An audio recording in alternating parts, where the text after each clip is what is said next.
जी अस्सलाम वालेकुम। वालेकुम अस्सलाम। जी वालेकुम सीयर। अस्सलाम सर।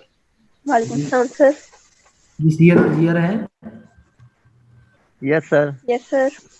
आप अटेंडेंस नोट कर लें, ठीक है attendance note। Okay sir.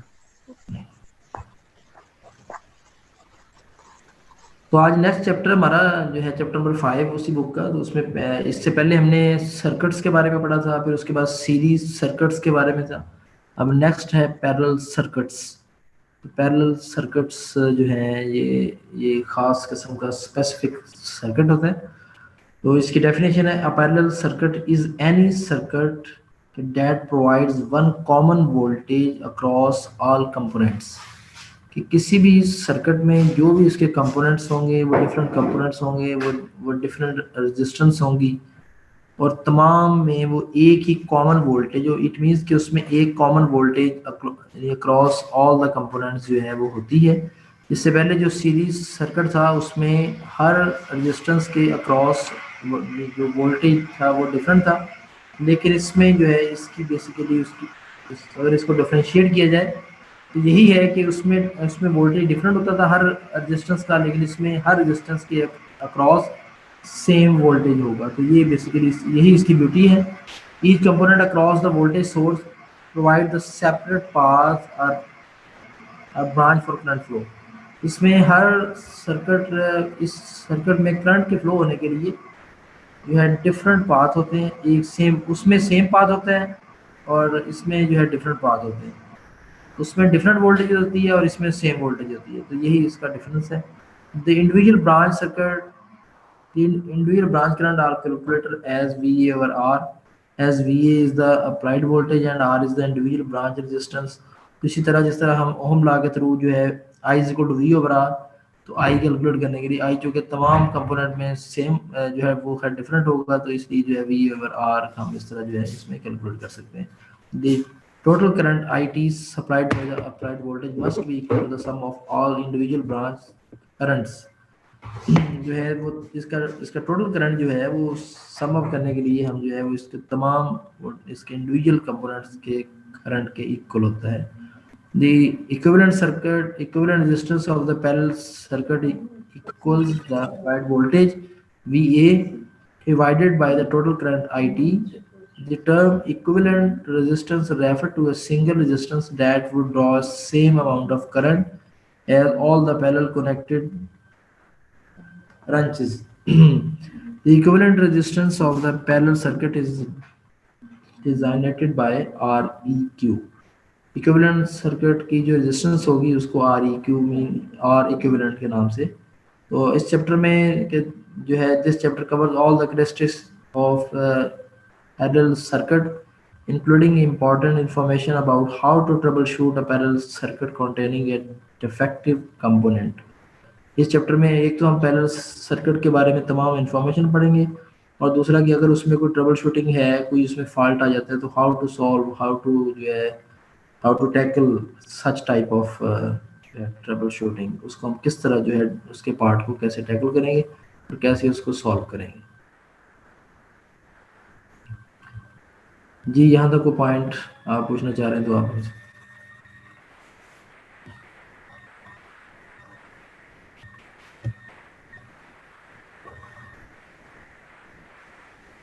तो इसके बाद है ये चूंकि अभी हम कह चुके हैं कि जो है इसमें पैरेलल सर्किट में अप्लाइड वोल्टेज जो है वो V is the same across parallel branches के तमाम ब्रांचेस में, तमाम कंपोनेंट में, तमाम रेजिस्टेंस में उसका अप्लाइड वोल्टेज जो है वी ए जो है वो सेम होता है।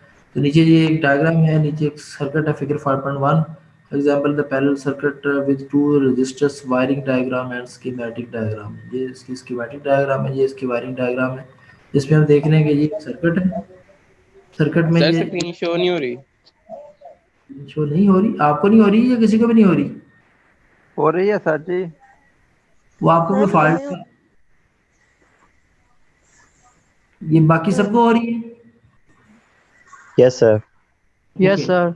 आप अपना यस प्रॉब्लम सर, हो रही है। बाकी सबको हो रही है, आपको नहीं हो रही।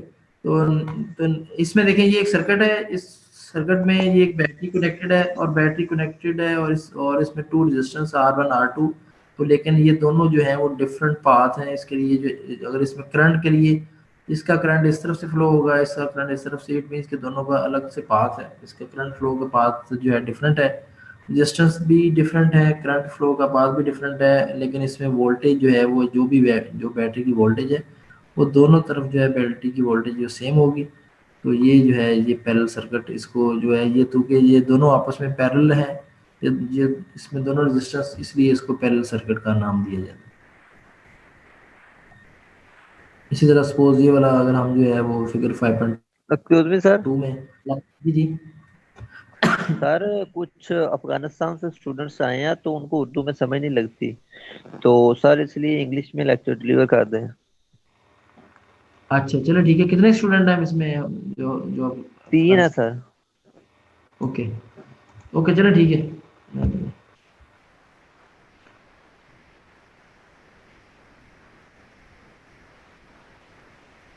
ये अपना इस ग्रुप में ज्वाइन किया हुआ उन्होंने? Yes sir.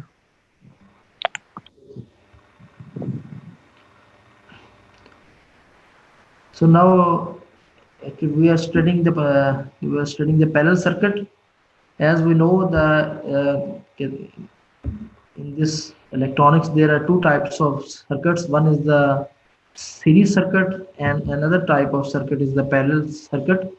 In parallel circuit, the difference between parallel circuit and the series circuit is that in parallel circuit we have the same voltage across all the resistance, and but in the series circuit the current having the only one path, but in the parallel circuit we have a multiple path for the current flow. So in parallel circuit we are seeing here, here is the example of parallel circuit. In parallel circuit we are seeing here this is the battery, and battery is connected to two resistance R1 and R2, and the current is flowing, and we have in this figure we can see that the current having the two different paths, and two different paths having R1 and R2, they are actually parallel to each other, so that's why we may call it a parallel circuit.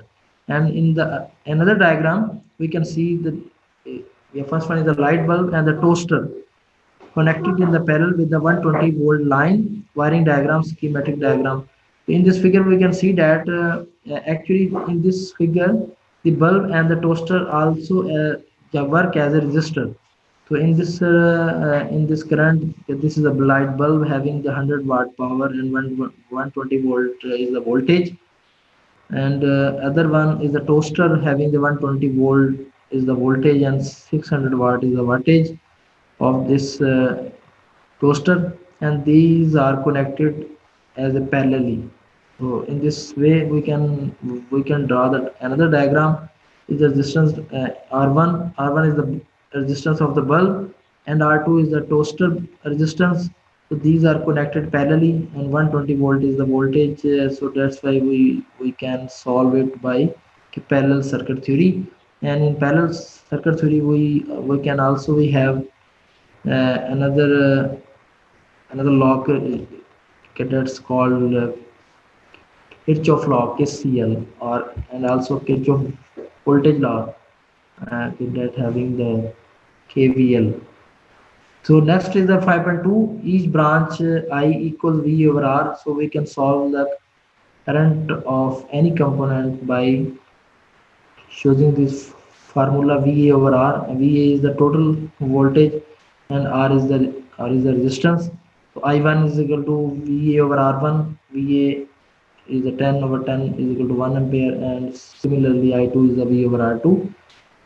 10 divided by 5 is equal to 2 ampere. And this is also the another type of circuit, and we can design this circuit on the breadboard.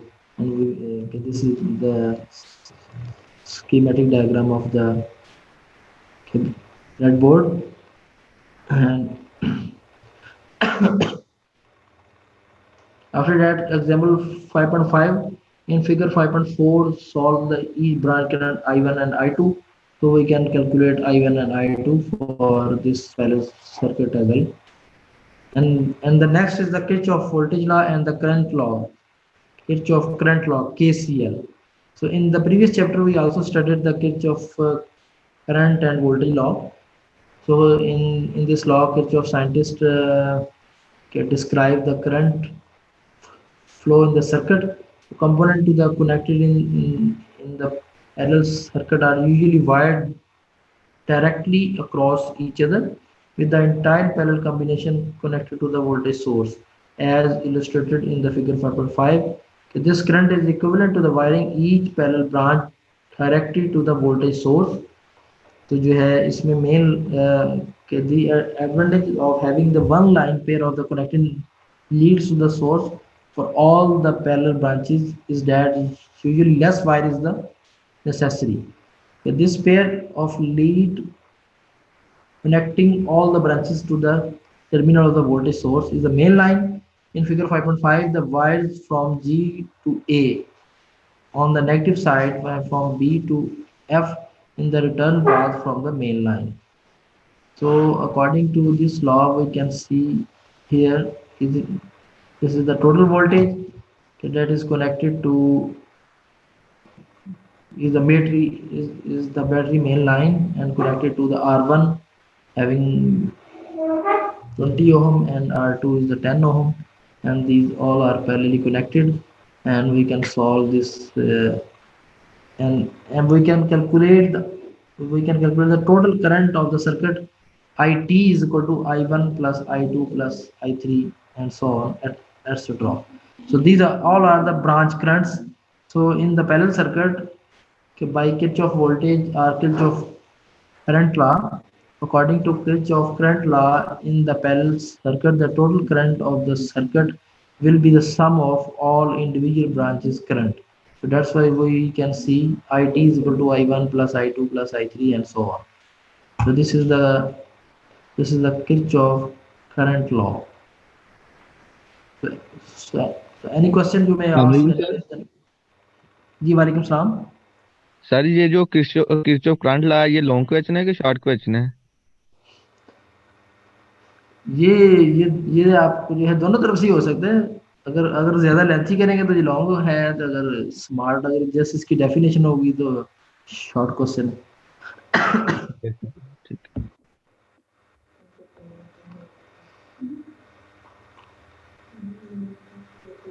Any question more?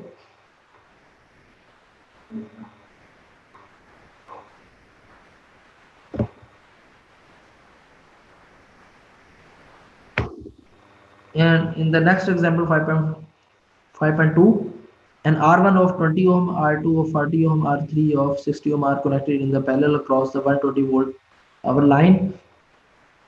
Using the Kirchhoff current law, determine the total current IT. So in this example, we can solve the total current IT, and current I1 for the R1 branch is 120 by 20 or 6 ampere. Similarly, I2 is the total. I2 is the 120 by 40 or 3 ampere, and I3 is 120 by 60. And we can calculate I1, I2, and I3 by using the Ohm law. And by Ohm law, I1 is the 6 ampere, I2 is the 3 ampere, and I3 is the 2 ampere. So the total current in the main line is IT is equal to I1 plus I2 plus I3, 6 plus 3 plus 2 is equal to 11 ampere. So in this way we can calculate the total current in the circuit by using Kirchhoff current law. And this is the Kirchhoff current law to solve the such type of current activities in any parallel circuit. Excuse me sir. Ji sir कुछ student हैं जिन्हें English में थोड़ी difficulty हो रही है, तो अगर आप उर्दू और इंग्लिश दोनों में पढ़ा दें। एक्चुअली बात ये है कि मैं जो इंग्लिश बोल रहा हूँ ना, ये बिल्कुल जो है वेरी सिंपल वे में ज़रा बोल रहा हूँ। कोई इतनी मेरा मैंने कोई अभी तक कोई ऐसा वर्ड कॉम्प्लिकेटेड वर्ड यूज़ नहीं किया जो एक बहुत हाई लेवल का जो है। मेरे ख्याल में इस लेवल की इंग्लिश तो समझ आ जानी चाहिए। वो थोड़ा सा कोशिश करें। वैसे मैं साथ साथ उर्दू में भी रिपीट इसको मैं पहले भी ऐसे ही कर रहा था, इंग्लिश में पढ़ के बाद में उसको उर्दू में ट्रांसलेट कर रहा था। तो वो कहते जी आप सारा इंग्लिश में पढ़ाएं, तो मैंने अब सारा इंग्लिश में शिफ्ट हो गया हूँ। अब आप कह रहे उर्दू भी साथ करें, तो मैं उर्दू कर सकता हूँ करने में, वो चूँकि उर्दू हमारी नेशनल लैंग्वेज है, हमें उसमें वैसे यानी ज़्यादातर हमें उसे ही प्रेफर करना चाहिए। लेकिन चूँकि अब हमारा ऑल कोर्सेज, हमारा सारा मीडियम जो है वो इंग्लिश में है, मेरे ख्याल में इंग्लिश भी अगर हम पढ़ रहे हैं तो वो सुनने की हद तक भी हमारी अप्रोच जो है वो हो जानी चाहिए। बार क्या Yes, आप लोग भी कोशिश करें, तो मैं भी थोड़ा सा उर्दू में भी इसको थोड़ा सा ना वो सासत कर दिया करूँगा। लेकिन कोशिश करें, इंग्लिश जो है ये इतनी मुश्किल लैंग्वेज नहीं, इंग्लिश को हम ज़रा मुश्किल समझते हैं, एक्चुअल में जो मुश्किल नहीं है। जी ठीक है ना? Yes, sir. हाँ, दोबारा का मैं थोड़ा सा ना इसको इसी को फिर दोबारा मैं केसीएल को जो है ना, ये किर्च ऑफ करंट लॉ है बेसिकली। ये किर्च ऑफ करंट लॉ ये है कि किसी भी पैरेलल सर्किट में करंट की वैल्यू कैलकुलेट करने के लिए हमें इसका लॉ यही है कि टोटल करंट जो है वो तमाम कंपोनेंट्स के करंट के इक्वल होता है। I T is equal to I one plus I two plus I three and so on etcetera, कि जितने भी उसके कंपोनेंट्स हैं, जितनी भी रेजिस्टेंस है, हर रेजिस्टेंस के अक्रॉस वो चूंकि तमाम पैरेलल में कनेक्टेड होती हैं, तो पैरेलल में जब कनेक्टेड होती हैं तो हर एक में करंट का डिफरेंट पाथ होता है, तो करंट डिफरेंट वैल्यू से जो है वहां से पास होता है। तो तम अगर हमने टोटल करंट सर्किट का निकालना है, जो कि पहले सीरीज में सर्किट में करंट की वैल्यू तमाम कंपोनेंट में सेम होती थी, क्योंकि करंट के एक ही पाथ है, तो डेफिनेटली एक ही लाइन से वो सारा करंट पास हो रहा है, तो वो हर रेजिस्टेंस में से सेम पास होगा। तो लेकिन पैरेलल सर्किट में जो कि ये डिफरेंट पाथ होते हैं, तो डिफरेंट पाथ होने की वजह से तमाम कंपोनेंट्स में करंट की वैल्यू सेम नहीं होगी बल्कि डिफरेंट होगी। तो अगर टोटल हमने लेना है, तो टोटल लेने के लिए उसमें डेफिनेटली हमें तमाम कंपोनेंट्स के करंट को कैलकुलेट करेंगे, तमाम को सम अप करेंगे, तो सम अप करने से हमारे पास उसका टोटल करंट आ जाएगा, और वो टोटल करंट होगा वो उस सर्किट का जो कि एक पैरेलल सर्किट है उसका करंट होगा। तो इस लॉ को इंट्रोड्यूस करवाया था एक साइंटिस्ट जिसका नेम था किरचॉफ। इसी के बेस पे इसको किरचॉफ करंट लॉ भी या के सी एल भी कहा जाता है। के इसमें K for Kirchhoff, C for current and L for law. जी अब ठीक हो गए? Yes, sir.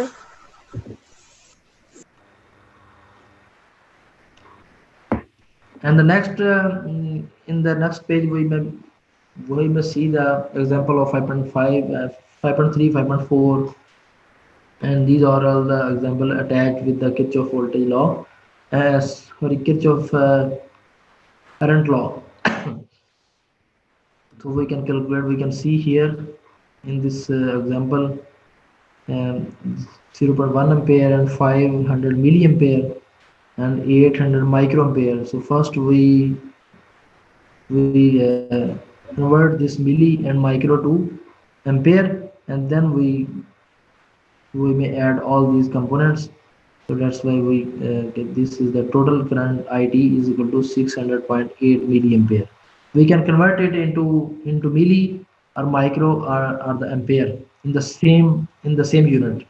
If we can calculate in the different unit, the answer will not be the same. So first we have to convert the all unit in the same manner. If the unit will be the same manner, the resultant value will be the correct value. Otherwise will not be the correct. तो इसमें ये है कि अगर आपने तीन हमारे पास different units में दी गई हैं, जिस तरह यहाँ पे एक यूनिट जो है वो 0.1 एम्पेयर है, दूसरा वो 100 मिली एम्पेयर है, और तीसरा 800 माइक्रो एम्पेयर है, तो हमने सबसे पहले या तो इन तमाम को मिली में इनको कन्वर्ट कर लें, या तमाम को माइक्रो में कन्वर्ट कर लें, या तीनों को एम्पेयर में कन्वर्ट कर लें। तो सेम वैल्यू में कन्वर्ट या सेम मैनर में कन्वर्ट करेंगे, फिर उनको एड अप करेंगे, एट द एंड फाइनली जो हमारा आंसर होगा वो टोटल इसका करंट की वैल्यू होगी। Is there any question?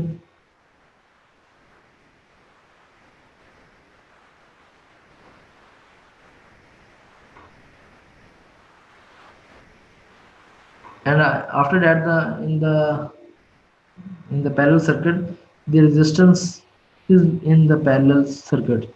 The combined equivalent resistance across the main line in the parallel circuit can be found by Ohm's law. Divide the common voltage across the parallel resistance by the total current of all the branches.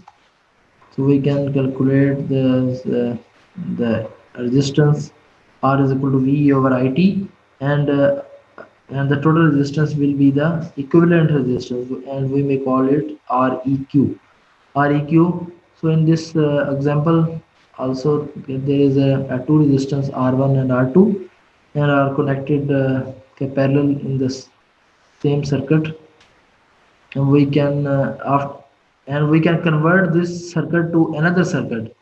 Yeah, first we have to solve these two resistance R1 and R2, and after that we will convert these two resistance R1 and R2 to Req, and after that we may draw these this circuit again, and with the resistance Req, and after the, and the other voltage is the same. So in this way we can calculate the total resistance Req of the any parallel circuit. तो इसमें ये है कि इस figure में कि suppose अगर हमारे पास एक पैरेलल सर्किट दिया गया हमें और उसमें दो रेजिस्टेंस की वैल्यू है, वो दोनों डिफरेंट है, R1 और R2 है, और हम इस सर्किट को सॉल्व करना चाह रहे हैं। तो सर्किट को सॉल्व करने के लिए हमें R1 और R2 दोनों को हम सबसे पहले ये इसके ऊपर इसीलिए जो है डॉटेड लाइन है कि दोनों को हम पहले कैलकुलेट करेंगे, Req निकालेंगे। Req निकालने के लिए तो डेफिनेटली हम इसका जो है हम इक्विवेलेंट रेजिस्टेंस निकालेंगे। इसकी इक्विवेलेंट रेजिस्टेंस की वैल्यू आ गई इसके 20 ओम। तो 20 ओम अब हम इसी सर्किट को एक सिंपलीफाइड फॉर्म में जब लिखेंगे तो सिंपलीफाइड फॉर्म में इसकी वोल्टेज सेम आ जाएगी, लेकिन ये दोनों रेजिस्टेंस की जगह पे यहाँ पे इक्विवेलेंट रेजिस्टेंस आ जाएगी। तो Req is equal to V over IT। इसी तरह ये नेक्स्ट इसकी एग्जांपल भी ऐसे ही है। तो इसमें भी हम Req उसी अकॉर्डिंग टू ओहम लॉ के through we can calculate the Req is equal to VA over IT is equal to 90 by 10 is equal to 10 ohm.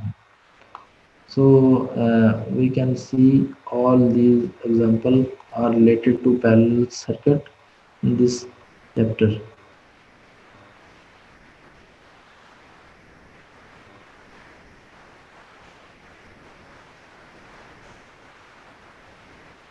Ji, any question?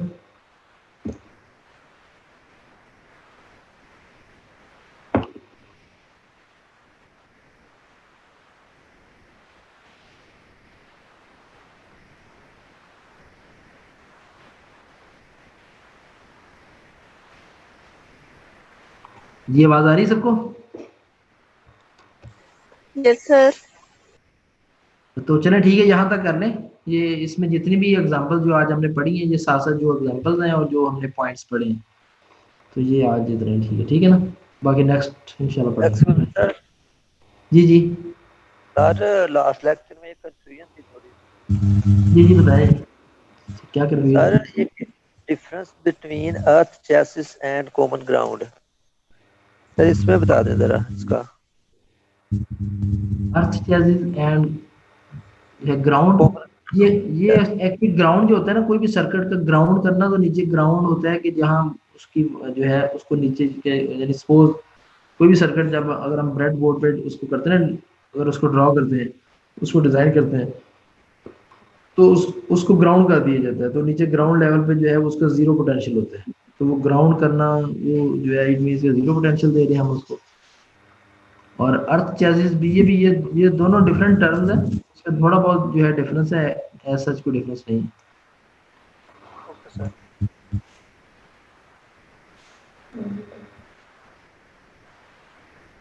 जी और कोई क्वेश्चन? तो चलिए आप अपना CR आप इनकी अटेंडेंस नोट कर लें सबकी, और तो यहाँ तक हमारा जो है ये चैप्टर नंबर 5 जो है ये इस पेज तक, ये पेज नंबर 146 तक हमने इसको पेज नंबर 146 तक जो है, यहाँ तक जितनी भी एग्जांपल्स हैं और जो भी हमने यहाँ तक पढ़ा है, तो ये इसको आप जो है नोट स्टडी करें। सर जी सर ये जो सेल्फ रिव्यू वाले क्वेश्चन है वो करने हैं हमने कि नहीं वो करने हैं? वो आप अपने तौर पर कर लें, वैसे वो एग्जाम में नहीं आएंगे। जी ठीक है सर।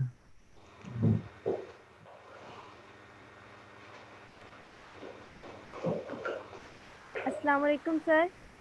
वालेकुम अस्सलाम। सर इस बुक में से कितने चैप्टर करने हैं? इसमें से कितने करने हैं? आप जितने आप कर सकती हैं। सर आप कितने पढ़ाएंगे इसमें से? नहीं, आप कितने पढ़ सकती हैं, आप ये जरा बताएं तो हम आप जितने कहेंगे उतने कर लेंगे।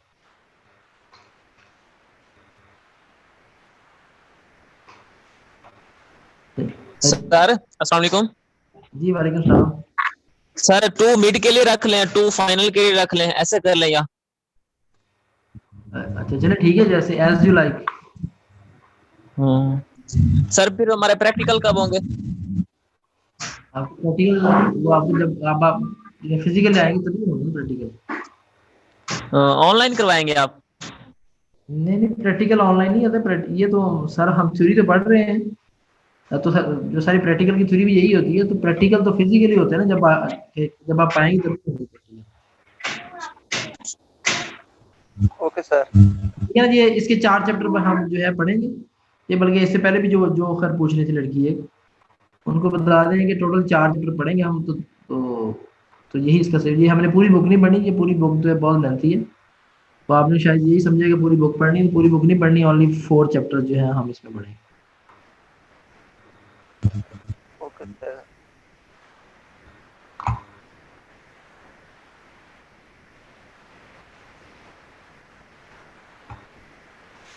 जी और कोई क्वेश्चन?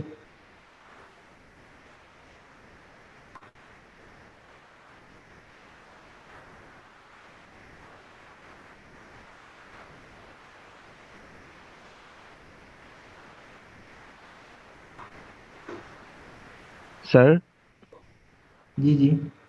सर ये जो हमने चैप्टर करने हैं 4, वो 3 से लेकर 6 का करने हैं, ये 4 करने हैं, जस्ट 3, 4, 5 और 6? हाँ देखते हैं ना, अभी अभी अभी तो ये नंबर जी जी 5 का ठीक था है। ना। जी हाँ। जी सर। हाँ मेरे ख्याल में शायद यही हो। हमने अभी एक्चुअली में 3rd चैप्टर चल रहा है ना अब हमारा। जी जी सर, थर्ड चल रहा है। हाँ बस ठीक है। हाँ जी, यानी इसमें 3, 4, 5, 6 करेंगे। जी ठीक है सर, शुक्रिया।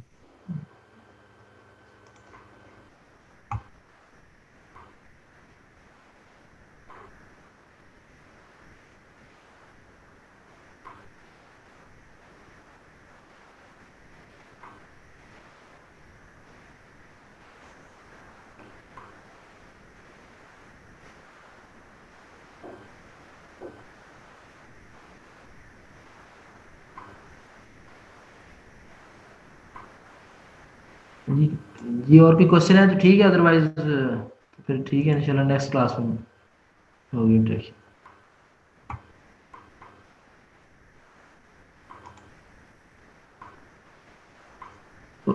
ओके, अल्लाह हाफिज।